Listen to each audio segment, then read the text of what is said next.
आप सब मेरे ऑनलाइन बहन भाइयों को एक बार फिर से जय मसीह की।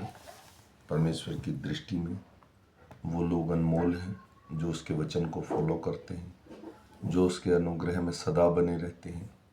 क्योंकि जो परमेश्वर के वचन को अपने हृदय में, अपने मन में, अपने जीवन में ग्रहण करता है, उसके अनुसार अपना जीवन गुजारता है, परमेश्वर की दया और कृपा सदा उन पर बनी रहती है।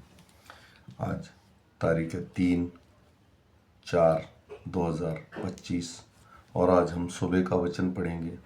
हम पढ़ेंगे लूका की पुस्तक में से इसका 7 अध्याय का 31 वचन से लेकर 50 वचन तक।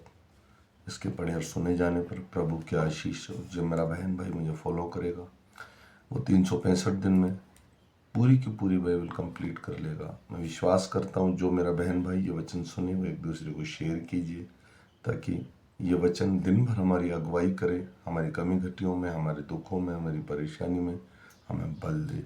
आइए हम वचन ध्यान करेंगे।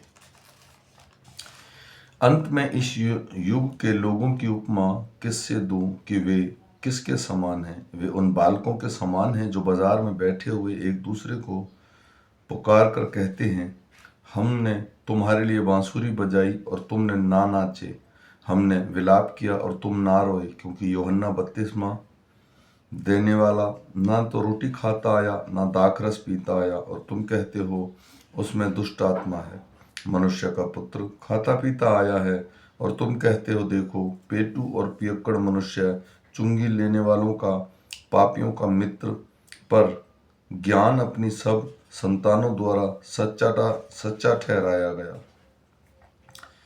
फिर किसी फरीसी ने उससे विनती की कि वह उसके साथ भोजन करे। अंत वह उस फरीसी के घर में जाकर भोजन करने बैठा। उस नगर में एक पापी स्त्री यह जानकर कि वह फरीसी के घर में भोजन करने बैठा है, संगमरमर के पात्र में इत्र लाई और उसने पाँव के पास पीछे खड़ी होकर रोती हुई उसके पाँव को आंसुओं से भिगोने और अपने सिर के बालों से पोंछने लगी और उसके पाँव बार बार चूमकर उस पर इत्र मला।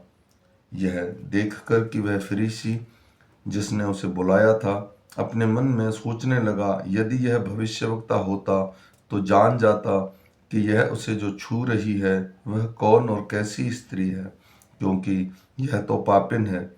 यीशु ने उसको उत्तर में कहा, हे शैमन, मुझे तुझसे कुछ कहना है। वह बोला, हे गुरु कह। किसी महाजन के 2 देनदार थे, एक 500 और दूसरा 50 दिनार का देनदार था। जब उसने उसके पास पीटने पटाने को कुछ न रहा तो उन दोनों को क्षमा कर दिया। इसलिए उनमें से कौन उससे अधिक प्रेम रखेगा? शैमन ने उत्तर दिया, मेरी समझ में वह जिसके अधिक छोड़ा गया। उसने उससे कहा, तू ठीक ही विचार किया है। और उस स्त्री की ओर फिरकर उसने शैमोन से कहा, क्या तू इस स्त्री को देखता है? मैं तेरे घर में आया हूँ, परंतु तूने मेरे पांव धोने के लिए पानी न दिया, पर इसने मेरे पांव आंसुओं से भिगोए और अपने बालों से पोंछा। तूने मुझे चुम्मा ना दिया, पर जब से मैं आया हूँ तब से इसने मेरे पैरों को चूमना न छोड़ा। तूने मेरे सिर पर तेल नहीं मला, पर इसने मेरे पाँव पर इत्र मला है। इसलिए मैं तुझसे कहता हूँ कि इसके पाप जो बहुत थे क्षमा हुए, क्योंकि इसने बहुत प्रेम किया। पर जिसका थोड़ा क्षमा हुआ वह थोड़ा प्रेम करता है। और उसने स्त्री से कहा, तेरे पाप क्षमा हुए। तब जो लोग उसके साथ भोजन करने बैठे थे वे अपने अपने मन में सोचने लगे, यह कौन है जो पापों को क्षमा करता है? पर उसने स्त्री से कहा, तेरे विश्वास ने तुझे बचा लिया है, कुशल से चली जा। आमीन।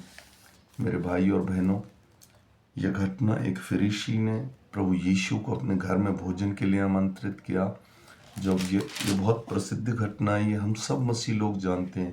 जितने मेरे बहन भाई बाइबल पढ़ते हैं या चर्च जाते हैं, ये हमने 50 बार इसको सुना है।